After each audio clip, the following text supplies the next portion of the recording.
Olá, tudo bem? Decidi gravar mais um vídeo, continuando aquele de Don Quixote. Eu particularmente gostei muito de ter lido Don Quixote e um tanto surpreendente pela riqueza desta obra, que ela já perpassa 4 séculos e com razão deve ser tratada na onde ela está, né, no topo ali daquelas obras universais da literatura, e ela possui algumas características que me deixam particularmente muito feliz, que é a valorização de um estilo mais épico. Se você ler a novela de Don Quixote, você vai ver que o estilo dela é carregado de uma epicidade muito grande. Ela possui um estilo épico, um estilo retórico sublime, dialoga de diversas formas com várias realidades, com várias sutilezas, assim, magnânimas, sutilezas da psique, sutilezas da alma humana.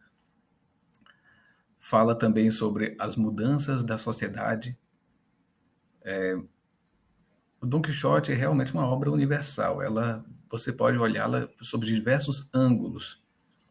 Ontem mesmo eu estava falando sobre o estilo meio que zombeteiro, né? Porque Don Quixote é uma zombaria. Miguel Cervantes fez uma zombaria contra as novelas de cavalaria da Idade Média, que criava aquelas pinturas loucas, né? Da fantasia humana.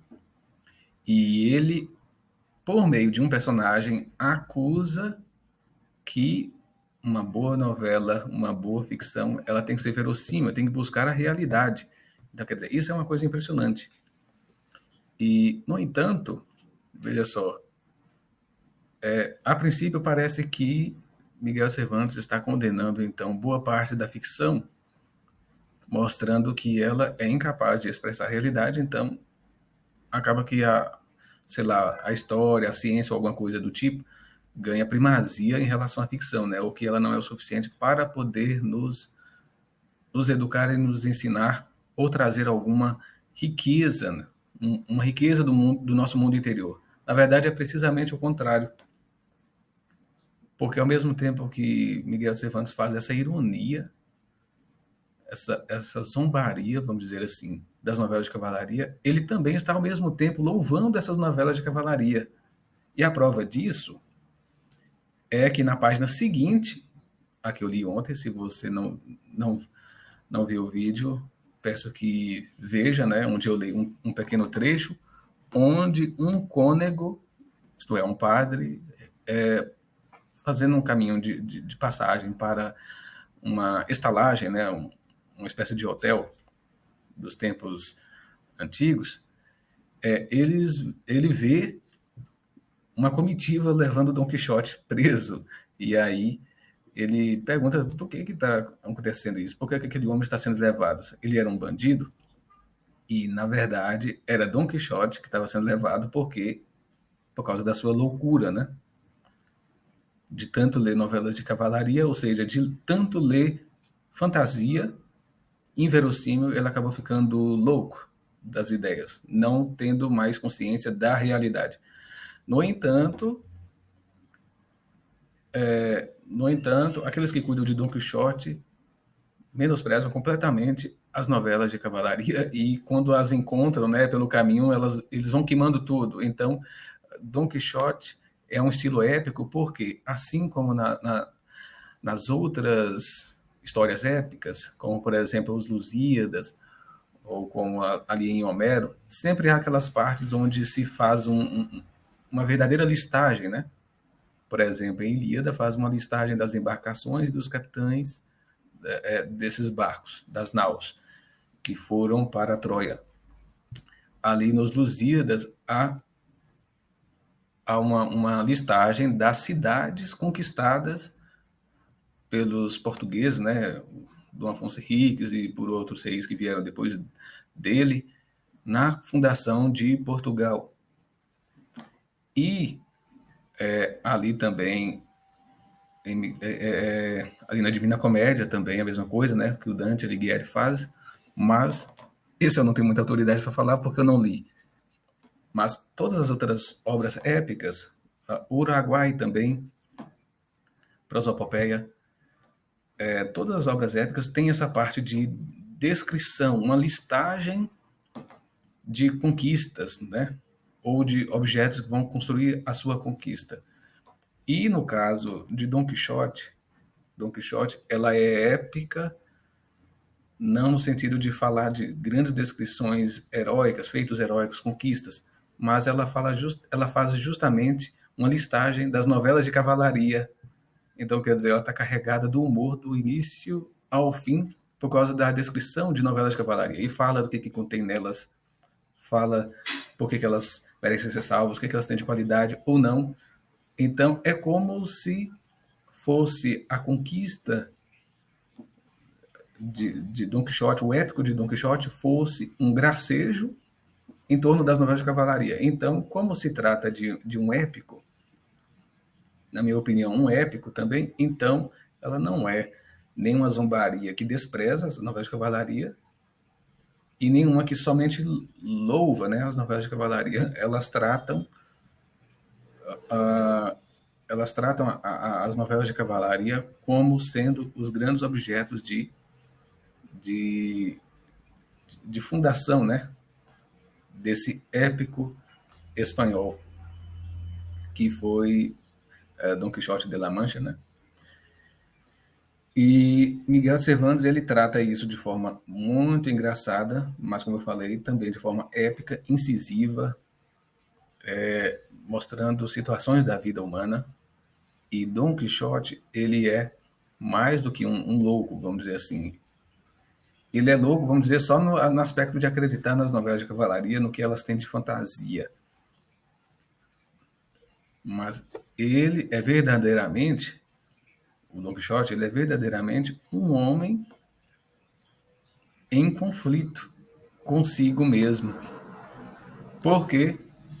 Porque Don Quixote é aquela alma espanhola que vê, alma espanhola, alma ibérica, né? Alma cristã, alma, aquele espírito de cruzada que se vê obrigado a definhar perante um novo estado de coisas que surge na Europa cristã. Então, quer dizer, ao meu ver, Don Quixote é uma espécie de personificação, uma espécie de personificação desta Europa das cruzadas em transição para uma outra Europa mercantil, uma Europa guerreira que é obrigada a se deixar para ceder lugar a uma mais mercantil, que busca mais a tranquilidade da vida. Então, quer dizer, o tempo todo isso está sendo mostrado, né? O Don Quixote é um nobre e ele se depara com vários nobres. E esses nobres já não entendem mais os costumes da própria nobreza, porque a nobreza está mudando. Já não é mais uma nobreza de guerreiros para realizar conquistas e etc. Eles são pessoas que se estabelecem ali no seu quintal e ali ficam cuidando do dinheiro, cuidando da fortuna e não ligando mais do que isto. Então, quer dizer, isso já seria um ponto de debate absolutamente incrível, né? Se fôssemos falar sobre isso. Mas eu gostaria de ler, então, esse pequeno trecho onde o cônego ele fala em defesa das novelas de cavalaria. Ontem eu li a crítica dele, hoje eu vou ler o que ele diz a favor das novelas de cavalaria. O trecho, a minha tradução é do Carlos Nogueira, das edições Abril, e que você encontra ali na página 299 e 300.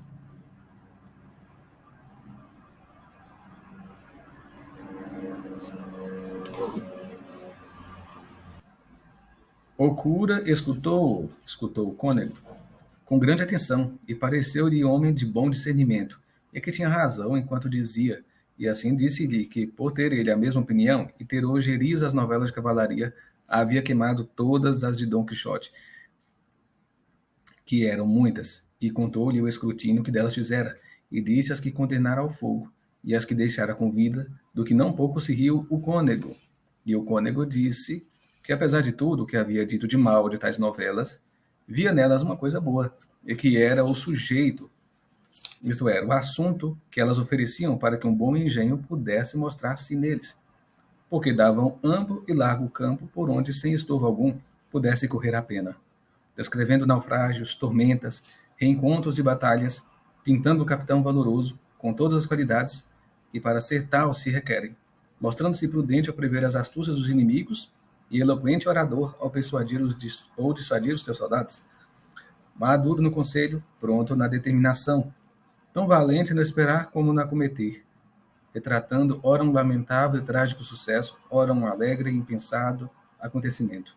Ali uma formosíssima dama, honesta, sensata e recatada. Aqui um cavaleiro cristão, valente e prudente. Acolá um insolente bárbaro fanfarrão. Cá um príncipe cortês, valoroso e educado, representando bondade e lealdade de vassalos. Grandezas e mercês de senhores. Ora, pode revelar-se astrólogo, ora cosmógrafo excelente, ora músico, ora inteligente nos assuntos de Estado, e talvez até se lhe ofereça a ocasião de mostrar-se necromante se quiser. Pode mostrar as astúcias de Ulisses, a piedade de Enéas, a valentia de Aquiles, as desgraças de Heitor, as traições de Sinão, a amizade de Euríalo, a liberalidade de Alexandre, o valor de César, a clemência e verdade de Trajano, a fidelidade de Zópiro, a prudência de Catão, enfim, todas aquelas ações que podem tornar perfeito um varão ilustre, agora as pondo num só, agora as distribuindo por muitos. E sendo isto feito com aprazibilidade de estilo e com engenhosa invenção, o mais possível tirante a verdade, sem dúvida comporá uma tela de vários e formosos fios tecida, que depois de acabada, tal perfeição e formosura mostre que alcance o melhor fim que se persegue nos escritos, que é ensinar e deleitar ao mesmo tempo, como já tenho dito. Porque a escrita desatada dessas novelas dá ensejo a que o autor possa mostrar-se épico, lírico, trágico, cômico, com todas aquelas qualidades que encerram em si as docíssimas e agradáveis ciências da poesia e da oratória. Porque a épica pode ser escrita tanto em prosa como em verso. Então, quer dizer, que maravilha é esse trecho. Um texto épico pode ser escrito em prosa, em verso. E a finalidade da grande literatura é não apenas ensinar, como também deleitar por meio da poesia, das imagens, das aventuras, com tudo aquilo, né, que possui. Com isto, a gente poderia ir longe com várias observações, né, das deficiências, por exemplo, da literatura, sei lá, da literatura brasileira, ou da literatura brasileira contemporânea, principalmente, porque, ao meu ver, falta justamente essa característica, o épico. Assim, a literatura brasileira, ela parece fugir do épico, assim como o demônio fugiria da cruz. Quer dizer, acha que para poder manter um texto, um texto verossímil, a verossimilhança se tornou, vamos dizer assim, como que uma espécie de doença literária, né, em que tudo deve ser conforme a realidade tal qual nós vivemos. E não se busca mais a excelência de como que poderia ser as coisas. Isso é interessante. Isso, ao meu ver, implica em um rebaixamento da literatura apenas naquele sentido, como podemos dizer, naturalista.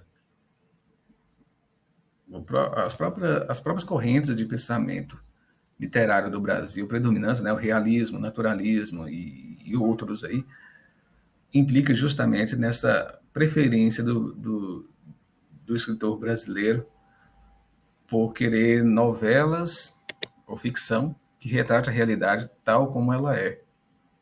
E isso é algo muito recente na literatura ocidental, mas que no Brasil é praticamente a única que surgiu. E, assim, eu particularmente não me atraio muito pela literatura brasileira por esta razão. Porque a literatura brasileira ela busca dar voz a personagens medíocres. E não há uma elevação desses personagens a um valor épico. E, no entanto, durante toda a tradição ocidental, o valor épico sempre foi o valor a se buscar. E ali no Miguel de Cervantes isso está muito claro. Então, quer dizer, isso é interessante e até paradoxal, porque Miguel de Cervantes é tido como precursor desse tipo de novela mais verossímil, de fato, né? Buscando mais a realidade. Mas, ao mesmo tempo, ele é o promotor do épico, ele está valorizando o épico. E o próprio Dom Quixote, ele é, ironicamente, esse personagem que vive entre o épico e o realismo, aquele realismo acachapante, vamos dizer assim. Então, quer dizer, quantas abordagens há nessa obra? Então, se você não leu, leia, e leia devagar, reflita bem, busque uma boa tradução. Essa eu considero uma boa tradução, como eu falei, porque ela preserva, em boa medida, o estilo da época, a sonoridade, né?